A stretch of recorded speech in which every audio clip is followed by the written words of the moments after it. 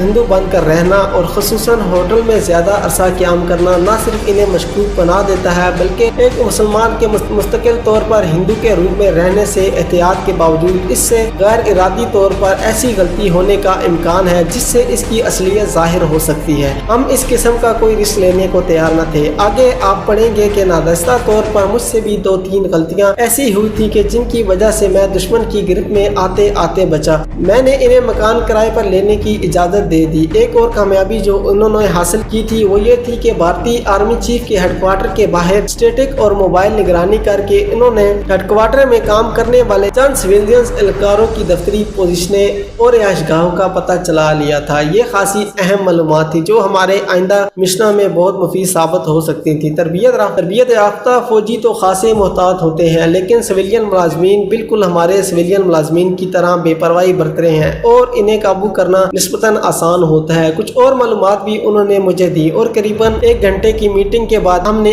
اپنی راہ لی۔ میں نے انہیں 2 دن بعد اسی جگہ پر اسی وقت ملنے کو کہا۔ ان دنوں میں انہوں نے مکان کرائے پر لے کر شفٹ کرنا تھا۔ فائلیں تو میرے قبضے میں آ چکی تھیں لیکن ایک پریشانی ایسی تھی جس کا کوئی حل نظر نہ آتا تھا۔ میں نے یہ فائلیں اپنے کانٹیکٹ کے حوالے کرنی تھی اور کانٹیکٹ نے یہ فائلیں لاہور میں میرے سینئرز کو پہنچانی تھی۔ بارڈر کراس کرنے میں وہی خطرات تھے، اگر خدا نخواستہ کانٹیکٹ پکڑا جاتا تو اتنی اہم معلومات جن کی نہ صرف پاکستان کو بے حد ضرورت تھی بلکہ جن کے حصول کے لیے میں نے اپنی جان موت کے منہ میں ڈال دی تھی اپنی منزل تک نہ پہنچ پاتی۔ ان دنوں فوٹو اسٹیٹ ایجاد نہیں ہوا تھا اور اگر تھا بھی تو صرف مغربی ممالک میں تھا۔ میرے پاس نہ تو کوئی کیمرہ تھا اور نہ ہی اتنا قیمتی کیمرہ لے سکتا تھا جس سے ان فائلوں کے مواد کی تصویریں اتار سکتا۔ بہت سوچ سمجھ کر میں نے فیصلہ کیا کہ ہے تو یہ دقت طلب کام لیکن اسے فائلیں کانٹیکٹ کو دینے سے پہلے پورا ضرور کرنا ہے۔ تربیلا میں ملازمت کے دوران کمپنی کی طرف سے ایک ہفتہ روزہ آواز نکالتے تھے جو جنگ پریس راولپنڈی میں چھاپا جاتا تھا۔ کتابت تو لیتھوں میں ہوتی تھی لیکن چھپتا یہ آف سیٹ پر تھا۔ رسالے میں چھپنے کے لیے جو تصویریں ہم دیتے تھے انہیں فوٹو فلم پر منتقل کیا جا سکتا تھا۔ فوٹو فلم بالکل فلم نیگیٹو کی طرح ہوتی ہے جس کے آر پار دیکھا جا سکتا ہے لیکن اس پر تصویر پازیٹیو ہوتی ہے اور وہی فلم چھپائی کے لیے استعمال ہوتی ہے۔ اب مجھے کسی اخبار یا رسالے کی تلاش تھی جو دہلی سے فوٹو آف سیٹ پر چھاپتا ہو۔ میں نے ایک بک اسٹال پر جا کے رسالے اور اخبار دیکھنے شروع کیے۔ بالآخر ایک مشہور فلمی ماہنامہ ایسا ملا جو آف سیٹ پر چھاپتا تھا۔ اس رسالے کا ایڈریس بھی میں نے نوٹ کر لیا اور آصف علی روڈ پر اس کے دفتر جا پہنچا۔ بجائے مالکان اور چیف ایڈیٹر سے ملنے کے میں نے ایک چپڑاسی سے کاتبوں کا پوچھا اور ایک کاتب کا پوچھا۔ ایک کاتب سے جو شکل سے مسلمان لگتا تھا فوٹو فلم بنانے والے کا پوچھا۔ اس نے اس کا نام اور پتہ بتا دیا۔ یہ دفتر کا ملازم نہ تھا بلکہ اس کی اپنی دکان اور آلات تھے۔ وہ مختلف رسالوں اور اخبارات کے لیے فوٹو فلم بناتا تھا۔ میں اس کے پاس پہنچا اور ارجنٹ فوٹو فلم بنانے کی بات کی۔ میری دونوں فائلوں میں 200 سے زیادہ صفحات تھے۔ میں نے اسے سائز بتایا تو اس نے کہا کہ بجائے فل سائز کے آپ پوسٹ کارڈ سائز بنوا لیں اور تو لاگت بھی کم آئے گی اور وقت بھی نسبتاً کم صرف ہوگا۔ میں نے اسے مطلوبہ رقم سے زیادہ دینے کا وعدہ کیا لیکن شرائط کے ساتھ۔ اول زیادہ سے زیادہ 48 گھنٹے میں کام ختم کرنا ہوگا۔ فلم بنانے کے دوران میں موجود رہوں گا۔ پیسوں کے لالچ میں اس نے دونوں باتیں مان لی۔ اس کے 3 اسسٹنٹ بھی تھے جنہیں اس نے روک لیا تھا۔ میں فوراً لودھی ہوٹل آیا، فائلوں میں سے کاغذات نکال کر کر ان پر نمبر لگائے اور اس کے اسٹوڈیو جا پہنچا۔ میں نے فائل کا ایک ایک کاغذ اپنی نگرانی میں ریڈیوس کروایا اور فوٹو فلم کے تمام مرحلوں میں موجود رہا۔ غرض کے جب تک ان میں کام کرنے کی سکت رہی وہ کام کرتے رہے۔ کاغذات کو ریڈیوس کرنے کا مرحلہ سب سے پہلے طے کر کے کاغذات اپنے قبضے میں کیے، باقی مراحل بعد میں طے کیے گئے۔ جو باقی رہ گیا تھا وہ اگلے دن مکمل کیا گیا۔ نہ انہوں نے مجھ سے پوچھا کہ کاغذات کس قسم کے ہیں اور میں اتنی تعداد میں فوٹو فلم کیوں بنوا رہا ہوں، اور نہ میں نے کچھ انہیں بتایا۔ یہ سارا کام محض روپے کی چمک سے ہوا۔ انہوں نے یہ جاننے کی ضرورت بھی محسوس نہ کی، بلکہ اسی طرح سے ہوا جیسے آج کل ہمارے شناختی کارڈ اور پاسپورٹ کے دفاتر میں بنگالیوں برمیوں کو مشرف پاکستان کیا جاتا ہے۔ غیر ملکی دہشت گردوں کے پاس بھی پاکستانی شناختی کارڈ اور پاسپورٹ ہے۔ صرف کراچی میں 1 لاکھ سے زیادہ بنگالیوں کو پاکستانی بنایا جا چکا ہے۔ سعودی عرب میں منشیات لے جانے والے جو لوگ پکڑے گئے اور جن کے سر قلم کیے گئے ان سب کے پاس پاکستانی پاسپورٹ تھے، جبکہ وہ پاکستانی باشندے نہ تھے، بلکہ چمک کے زور پر انہوں نے پاکستانی پاسپورٹ بنوائے ہوئے تھے۔ میں نے تمام فوٹو فلم ترتیب وار ایک ڈبے میں رکھ کر محفوظ کر لی اور فائلوں کے کاغذات کو بھی دوبارہ ترتیب دے کر فائل کر دیا، اور دونوں فائلوں کو پلاسٹک میں اس طرح باندھ دیا کہ پانی میں گرنے سے وہ خراب نہ ہو جائے، بلکہ واٹر پروفنگ کے بعد میں نے انہیں جوٹ کے ایک تھیلے میں رکھ کر سی دیا۔ اب میں مطمئن تھا کیونکہ اول تو انشاءاللہ یہ فائلیں بحفاظت میرے سینئرز تک پہنچ جائیں گی، اور اگر خدا نخواستہ نہ پہنچ سکی تو ان کی فوٹو فلم میں بھی پاکستان پہنچا تو ان کی فوٹو فلم میں پاکستان پہنچانے کا انتظام کروں گا۔ میں نے خفیہ روشنائی سے احمد نگر میں مشن کی کامیابی اور مزید معلومات تحریر کی۔ مقررہ پر میرے ساتھی اسی ریسٹورنٹ میں مجھے ملے۔ وہ مکان میں شفٹ ہو چکے تھے۔ کچھ فرنیچر انہیں مالک مکان نے دیا تھا اور کچھ انہوں نے خرید لیا تھا۔ میں نے اپنی ڈاک میں اخراجات کی تفصیل لکھ دی تھی۔ اب مجھے اور میرے ساتھیوں کو مزید رقم کی ضرورت تھی، کیونکہ اب مجھے دلی میں اونچے طبقے کے لوگوں سے میل جول بڑھانا تھا اور میرے ساتھیوں کو بھی اپنے مشنز کے اہداف کی طرف بڑھنا تھا۔ ہم سب کو کانٹیکٹ کی آمد کا انتظار تھا۔ ٹرانسمیٹر پر ہمارے پہلی بار رابطے کے بعد امکان تھا کہ نئی ہدایات ملیں گی۔ میرے 2 ساتھی جھانسی اور بابینہ دوبارہ جانے کو بہتاب تھے تاکہ اپنا مشن پورا کر سکیں، لیکن میں نے انہیں ڈاک ملنے تک اس ارادے سے باز رکھا۔ میں نہیں چاہتا تھا کہ کسی فوجی علاقے میں 1-2 دھماکے کر کے ہم بھارتی سیکورٹی کو چوکس کر دیں۔ علاوہ ازیں دھماکہ خیز نادا اور ہینڈ گرینیڈ ہمیں بھارت سے اپنے ہمدردوں سے حاصل کرنے تھے، جن کے حصول کے لیے مجھے ان سے رابطہ کرنا تھا۔ میں چاہتا تھا کہ یہ کام مؤخر کر دیا جائے۔ بہرحال میرے چاہنے نہ چاہنے کی بات نہ تھی، بلکہ ہمیں اوپر کے احکامات کی تکمیل کرنی تھی۔ کنٹینٹ کی آمد میں صرف 2 دن رہ گئے تھے۔ میں نے ان دنوں کی شامیں اشوکا اور اکبر ہوٹل میں گزاری۔ اب میں نے اپنی پوری توجہ سروسز کلب میں داخل ہونے اور وہاں راہ رسم بڑھانے پر مرکوز کر دی تھی۔ مقررہ دن اور وقت پر کانٹیکٹ ملا۔ اس نے مجھے اشارے سے بتایا کہ اس کے ہمراہ ایک اور آدمی بھیجا گیا ہے اور وہاں کھڑا ہے۔ اپنی تسلی کے لیے میں ٹہلتے ٹہلتے اس آدمی کے قریب سے گزرا اور سگریٹ جلانے کے لیے اس سے ماچس مانگی۔ جواباً اس نے کہا، ماچس تو لیجیے لیکن ایک سگریٹ آپ مجھے دیں۔ یہ ہمارا نئے آدمی کے لیے مستقل کوڈ تھا۔ صحیح جواب ملنے پر میں نے اسے سگریٹ دیا اور اپنا سگریٹ سلگا کر ٹہلتے ٹہلتے واپس آ گیا۔ کانٹیکٹ وہیں تھا۔ میں نے اپنے ایک ساتھی کو اشارہ کیا جو مجھ سے کچھ فاصلے پر کھڑا تھا۔ وہ میرے سامنے سے گزر کر دوسری جانب ہوا جہاں کانٹیکٹ انہیں دیکھ سکتا تھا، جہاں کانٹیکٹ انہیں نہیں دیکھ سکتا تھا۔ ڈاک اس کے پاس تھی۔ میں نے کانٹیکٹ سے اپنی ڈاک لی اور اسے کہا، اب اس جانب چلے جدھر میرے ساتھی تھا۔ پیچھے پیچھے میں بھی چل پڑا۔ ادھر کانٹیکٹ کا ساتھی بھی فیصلہ رکھ کر اس کے پیچھے چل پڑا۔ میں نے اپنے ساتھی کے پاس سے گزرتے ہوئے ڈاک اسے تھمائی اور بھیجنے والے کالی ڈاک کا پیکٹ اس سے لے لیا۔ میرا ساتھی فوراً وہاں سے اپنے گھر کی طرف روانہ ہو گیا۔ ادھر ڈاک کا پیکٹ لیے میں کانٹیکٹ کے پاس پہنچ گیا۔ کسی کی نظروں میں آئے بغیر میں نے پیکٹ اس کے حوالے کیا۔ اس سے پہلے میں کانٹیکٹ کو اگلی ملاقات کے لیے نئی جگہ، دن اور وقت کا بتا چکا تھا۔ پیکٹ لے کر کانٹیکٹ فوری طور پر چل پڑا۔ میں نے دیکھا کہ اس کا ہمراہی کچھ فاصلہ دے کر اس کے پیچھے جا رہا تھا۔ دہلی کی گنجان آبادی میں میں کانٹیکٹ سے سیدھا بھی مل سکتا تھا اور ڈاک کا تبادلہ کر سکتا تھا، لیکن کسی بھی خطرے کے امکان کو پیش نظر رکھ کر یہ احتیاطی تدابیر اختیار کرنی پڑتی ہے۔ بہرحال یہ مرحلہ بخیر و عافیت طے ہوا۔ ڈاک لے کر میرا ہمراہی اپنے گھر پہنچ چکا تھا۔ وہ پہلے سے مقررہ وقت پر گھر سے باہر آ کر مقررہ جگہ پر میرا منتظر تھا۔ میں نے ڈاک کا پیکٹ اس سے لیا اور اپنے ہوٹل آ گیا۔ ڈاک میں کچھ نئی ہدایات تھیں اور 20,000 روپے میری ساتھیوں کے لیے 10,000 روپے میرے لیے تھے۔ ہمیں رقم تو خاصی مل رہی تھی، تھی لیکن ایک ایک پیسے کا حساب ہم رکھتے تھے۔ غالباً یہ ہفتے کی شام تھی جب اشوکا ہوٹل میں ایک تفریحی پروگرام ترتیب دیا گیا جس میں فلور ڈانس بھی تھا۔ ٹکٹ پر اس پروگرام میں داخلہ تھا۔ میں نے ٹکٹ لینا چاہا تو معلوم ہوا کہ صرف جوڑوں کو داخلے کی اجازت ہے۔ مجھے ایک خاتون ساتھی کی ضرورت تھی جو اشوکا کی لابی میں بھی ہوگی۔ اونچی سوسائٹی میں داخل ہونے کی خواہشمند غریب گھرانوں کی لڑکیاں ان 5 اسٹار ہوٹلوں کی لابی میں اکثر شام کو مل جاتی ہیں جو ایسے لوگوں کی تلاش میں آتی ہیں جو ان کی شام کا خرچ بھی اٹھا سکے۔ میں نے ایسی ہی ایک لڑکی کو دعوت دی، وہ فوراً مان ہی گئی۔ میں نے ٹکٹ لیا، ہال میں داخل ہوئے اور ایک ٹیبل پر قبضہ جما لیا۔ آہستہ آہستہ مختلف جوڑے ہال میں داخل ہو رہے تھے۔ کچھ دیر کے بعد فلور پر ڈانس شروع ہو گیا۔ اکبر ہوٹل میں 2-3 بار دیکھا ہوا ایک جوڑا بھی وہاں موجود تھا۔ شوہر بوڑھا اور بیوی جوان، دونوں نوشی میں مصروف تھے۔ میں نے اپنے ساتھی سے پوچھا تو وہ تیار ہو گئی اور ہم فلور پر آ گئے۔ سو ڈانس کے لیے شروع ہوئی۔ ایکسٹرا کی دھن تیز ہو گئی اور بالآخر ہم اس دور کے مشہور ترین راک اینڈ رول پر ختم ہوئی۔ بوڑھے شوہر پر بھی منوشی اثر کر چکی تھی، وہ بھی اپنی ساتھی کے ہمراہ فلور پر آ گیا۔ راک اینڈ رول تیز دھن پر ناچتے ہوئے جلد ہی وہ ہانپ گیا۔ میں ایسے ہی موقع کی تلاش میں تھا۔ مغربی اصول کے مطابق میں نے اس بوڑھے کی پیٹھ پر آہستہ سے انگلیاں بجائی۔ وہ اس عورت سے الگ ہو گیا اور وہ عورت میرے ساتھ ناچنے لگی۔ ناچ میں وقفہ ہوا تو میں اس عورت کو اس کی ٹیبل پر چھوڑنے گیا، اپنا تعارف کروایا، دونوں کا شکریہ ادا کیا۔ اس عورت نے مجھے اپنی ٹیبل پر بیٹھنے کی دعوت۔ دوران گفتگو معلوم ہوا کہ وہ موصوف ایک ٹھیکیدار ہیں اور خاتون ان کی بیگم ہے۔ آرکسٹرا کی تیز آواز اور مینوشوں کی اونچی آواز میں گفتگو نے خاصا شور مچا رکھا تھا۔ مجھے محسوس ہوا کہ ٹھیکیدار صاحب نے ٹیبل پر میری موجودگی اور اپنی بیگم کے ساتھ میرے ناچنے کو پسند نہیں کیا۔ میں ان سے اجازت لے کر اٹھنے ہی والا تھا کہ ڈانس پھر شروع ہو گیا۔ مجھے خوب یاد ہے کہ آرکسٹرا نے میری پسندیدہ دھن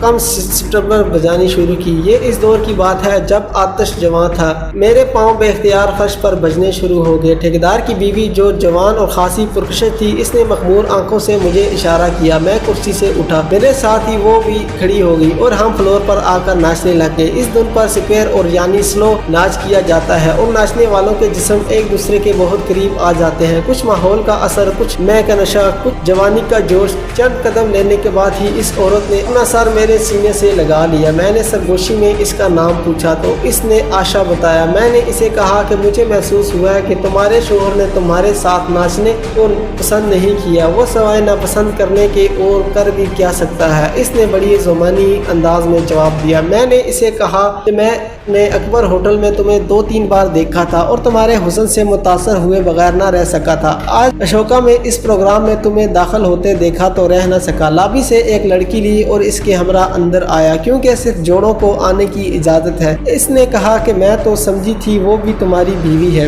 وہ ہنس پڑی اور اسی مخمور لہجے میں کہنے لگی، تم مرد بڑے شیطان ہوتے ہو۔ میرے پوچھنے پر اس نے بتایا کہ ٹھیکیدار صاحب کی پہلی بیوی مر چکی ہے اور اس بیوی کی اولاد عمر میں اس سے بڑی ہے۔ میں نے اس سے کہا کہ شاید تم اسے بہت جلد سمجھو، لیکن یہ حقیقت ہے کہ میں تم سے بہت متاثر ہوں۔ میں بمبئی سے آیا ہوا ہوں اور لودھی ہوٹل میں مقیم ہوں۔ کاروبار کے سلسلے میں دہلی میں چند ماہ رہنا ہے۔ غیر شادی شدہ ہوں محض اس لیے کہ اب تک پسند کی کوئی عورت ہی نہیں میری، بالکل تنہا ہوں۔ میں چاہتا تھا کہ جلد از جلد اس سے بہت سی باتیں کر کے اسے اپنی جانب راغب کر لوں، ممکن ہے بعد میں ایسا موقع نہ ملے۔ اس نے اسی مخمور لہجے میں کہا کہ پہلے تنہا تھے اب نہیں ہو۔ اس نے لودھی ہوٹل میں میرا کمرہ نمبر پوچھا اور ذہن نشین کرنے کے لیے دوبارہ نام بھی پوچھا اور ناچتے ہوئے پھر میرے سینے پر سر ٹکا دیا۔ جن قارئین کو اس ایسی اونچی سوسائٹی میں جانے کا موقع نہ ملا ہو، انہوں نے سنا تو ضرور ہوگا کہ برصغیر سے رخصت ہوتے ہوئے انگریز اپنی لانتی زندگی کی روایات یہاں چھوڑ گئے اور اس معاشرے کے لوگ مغرب کی نقل میں اتنا آگے بڑھ گئے کہ مغرب کو بھی پیچھے چھوڑ دیا۔ بھارت میں تو اب شہر کی آدھی آبادی اسکرٹ اور جینز پہنتی ہے، یہ مڈل کلاس لوگ ہیں، جبکہ اپر کلاس تو مغرب نوازی میں ان حدوں کو بھی پار کر چکی ہے۔ بھارتی فلموں کے ویڈیو کیسٹس میری بات کی گواہی دیں گی،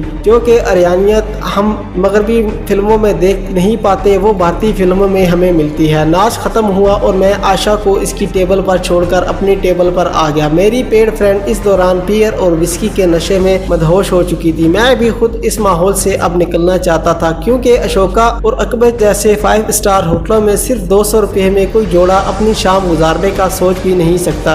محض تفریحی پروگرام اور ٹکٹ کی وجہ سے نچلی کلاس کے شور و غل مچانے والے لوگ وہاں طوفان بدتمیزی برپا کیے ہوئے تھے۔ میں نے بل ادا کیا اور